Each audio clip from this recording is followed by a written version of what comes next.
ఎలా చెప్పాలి ఒక్క ఇదంతా కలిపి నీ మాట వింటుంది మాట మీద నువ్వు చెప్తే వింటుంది.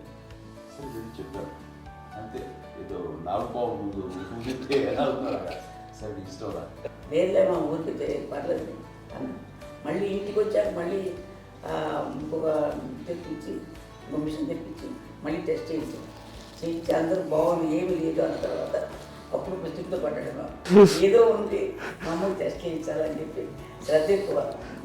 మీ పిల్లలకి సంగీతం డాన్స్ నేర్పించారని విన్నాం, అది నిజమేనా? దానికేమో డాన్స్ నేర్పించడం అది నేర్చుకోలేదు, నాకు వచ్చేసి ఇప్పుడు డాన్స్ స్టార్ ఎదిగారంటే అది మా పెద్ద చెల్లి విజయ కారణం. అప్పుడు తనకి 5 ఏళ్ళు, నాకు 9 ఏళ్ళు ఉంటాయి, ఉంటుంది 10-11 ఏళ్ళు ఉంటాయి నాకు. బాపట్లనా?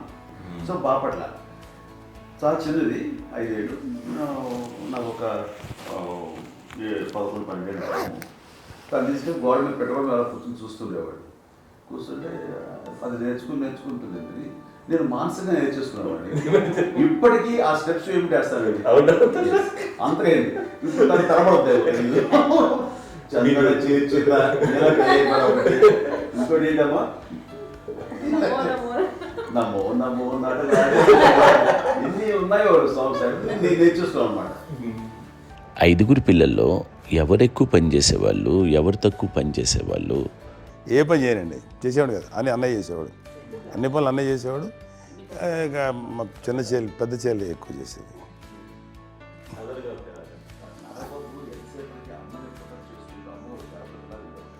అదే అబద్ధం అండి, అది అన్నయ్య నన్ను గౌరవంగా మాట్లాడుతున్నాడు కానీ అన్నయ్య అవుట్ ఆఫ్ ప్రొటెక్షన్ మాట్లాడుతున్నాడు కానీ అవుట్ ఆఫ్ మాట్లాడుతున్నాడు కానీ అసలు ఎప్పుడు ఏ పని చేయలే. లేదు ప్రామిస్ అండి, ఏ పని చేసేవాడు కాదు.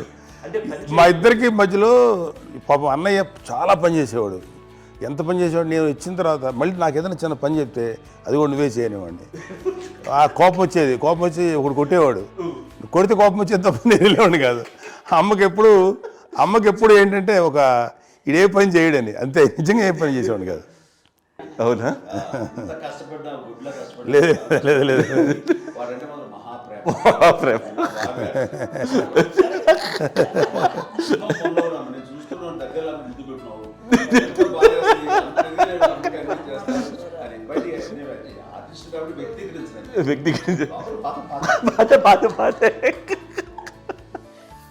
చిన్నది కాబట్టి చివరిది కాబట్టి తనంటే బుద్ధండి, నేను పెద్దోడు కాబట్టి నేను అతని ఎక్కువ కష్టపడింది కానీ మా నాన్నగారి చేతిలో ఎక్కువ అంటే నాన్న బాగా కోపం ఎక్కువ అనుమానించింది కానీ అన్నయ్య పాపం బాగా దొరికేసేవాడు పాపం. ఒకసారి అంటే మరి మాకే ఏంటి ఇంత దారుణంగా ఉంది నాన్న మీద కోపం వచ్చేది నాకు, నాన్న మీద కోపం వచ్చేది, నాన్న చేసి బాధ అనిపించేది. అమ్మాయి ఏమనేది కాదు. సరే అయినా సరే ఎప్పుడు కూడా పోనీ అన్ని చేసినా మళ్ళీ తను హైపర్ యాక్టివ్ అన్నయ్య ఫుల్. ఇప్పటికీ ఉన్నాడు, ఇప్పుడు ఈ రోజు కూడా అదే అన్నయ్య సేమ్ హైపర్ యాక్టివ్. యూజువల్గా పెద్ద కొడుకు కొంచెం అంటే సూపర్గా ఒక నిదానంగా ఉంటాడు అంటారు, బట్ అన్నయ్య దానికి జస్ట్ ఆపోజిట్. యూజువల్గా ఆఖరి పిల్లలు హైపర్ యాక్టివ్ ఉంటారు, అన్నయ్య పుట్టడమే భయంకరమైన హైపర్ యాక్టివ్. ఒకప్పుడు అమ్మాయిల్ని ఎక్కువగా బయటికి పంపించేవాళ్ళు, అబ్బాయిల మీద కూడా అనేక ఆంక్షలు ఉంటూ ఉండేవి. మీ పిల్లల్ని అలా ఆంక్షల మధ్య పెంచారా, లేకపోతే పూర్తి స్వేచ్ఛనిచ్చారా? అంటే మాకు మా నాన్నగారు కానీ మా అమ్మగారు కానీ అండి మాకన్నా చాలా బ్రాడ్ మైండ్ ఉన్న వ్యక్తులండి. ఎందుకంటే పిల్లలు ఎక్కడన్నా బయటకు వెళ్తే ఇప్పుడు మేమైతే భయపడిపోతాం. మా విజయ్ కానీ మా చిన్న చెల్లి అన్నయ్య నేను అందరం కూడా ఇవాళ ఉన్న పరిస్థితిలో వాళ్ళు ఎప్పుడు భయపడేవాళ్ళు కాదండి. ఎక్కడికి వెళ్తాను నీళ్ళని ఇచ్చేవాళ్ళు, లేట్ అయినా అసలు ఏమనేవాళ్ళు కాదు.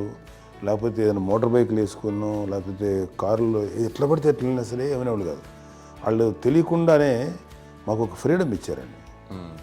సో దట్ అదే ఆ ఫ్రీడంలో భాగమే అన్నయ్య కానీ ఇండస్ట్రీకి వెళ్ళాలంటే కూడా ఒక వ్యక్తి ఒక కొడుకు ఒక గొప్ప కెరీర్ని పర్సూ చేసుకుంటూ వెళ్తున్నాను. నాన్నగాని అమ్మగాని ఓపెన్ మైండ్ తోటి అసలు నువ్వు వెళ్ళి నాన్న ఎంతకాలం వెళ్తావచ్చు, నువ్వు ప్రయత్నించని చెప్పి అలా వదిలేశారండి.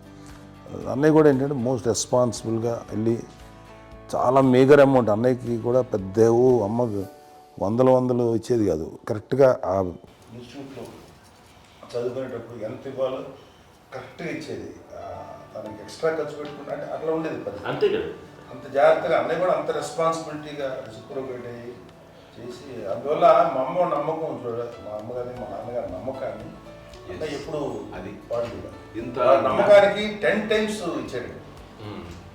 ఏ వయసెస్ వైపు కానీ ఏ అలవాట్ల వైపు కానీ ఎందులో ఇండల్జ్ అవ్వకుండా నాకు నేనుగా నియంత్రించుకుంటూ సరైన మార్గంలో వెళ్ళేలాగా నాకు వెళ్ళటానికి లోపల ఆ స్ట్రాంగ్ థాట్, అడగగానే వాళ్ళు రెసిస్ట్ చేస్తే ఇచ్చారని ఆపేశారు అని ఏదో చిన్న రిలక్టెంట్ ఫీలింగ్ ఉంటుంది, వాళ్ళ మీద చిన్న కోపం నిరసన ఉండేది. వాళ్ళు అలా లేకపోవడానికి వాళ్ళు వెంటనే అడిగిన వెంటనే జాగ్రత్త అనే నిర్ణయం ఉండేది. కానీ జాగ్రత్త అని హెచ్చరిక చేయడంతో నాకు మరింత బాధ్యత తిరిగి గుర్తు తిరిగి నేను నడుచుకుంటూ వెళ్ళాను. కాబట్టి అది నాకు ప్లస్ అయింది వాళ్ళ దగ్గర. అంటే మదర్ అంటే తల్లి అనే కాదు, మదర్ ఫిగర్ ఫీలింగ్ ఎవరిచ్చినా సరే అది నానైనా తల్లితో సమానం అనుకుంటాను నేను. నాగో చెప్పినట్లుగా అట్లాగా అలిసిపోయి వచ్చిన నాకు కాళ్ళు నొక్కుతుంటే నాకు భయం వేసేసేది.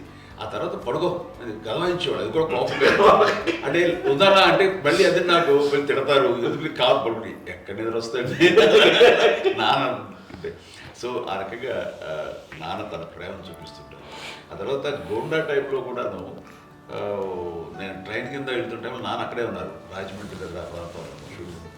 ఆయన చాలా కోపం చేస్తుంది, ఇలాంటి చేస్తుంటావు నువ్వు, ఏదైనా అయితే ఏంటి అనేది చెప్పి, ఏం పర్లేదన్నా ఏమవుతుందో అన్ని రకాల సేఫ్టీ అన్ని రకాల జాగ్రత్త తీసుకున్నాం. ఈ రోజు ఉన్నంత సేఫ్టీ అప్పుడు లేదు. అయినా సరే రేపు పొద్దున నీ కొడుకులు ఇలాంటి పరిస్థితుల్లో నీకు తెలిసి వస్తారు అప్పుడు అనేవాడు. ఎన్నిసార్లు అనేవాళ్ళు నాకు నిజంగానే మగధీర టైంలో గుర్రం ఎక్కుని ఆ రోడ్డు మీద పడిపోయాడు అని అన్నప్పుడు ఆ ఫస్ట్ టైం ఆ ఫీలింగ్ కలిగింది.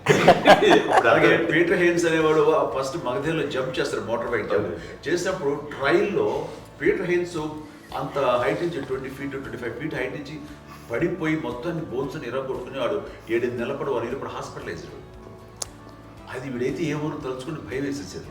అప్పుడు నాన్న గుర్తుకొచ్చేవాడు, ఓహో వాళ్ళ టెన్షన్ ఇంతే లేవు, మనకి మన కొడుకు వస్తే తెలియదు ఈ మాట నాన్న ఎప్పుడు అన్నారని అనిపిస్తుంది.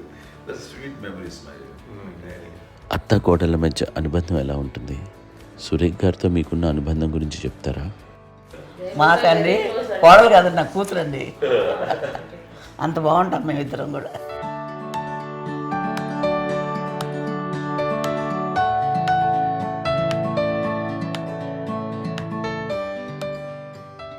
మీది ఒక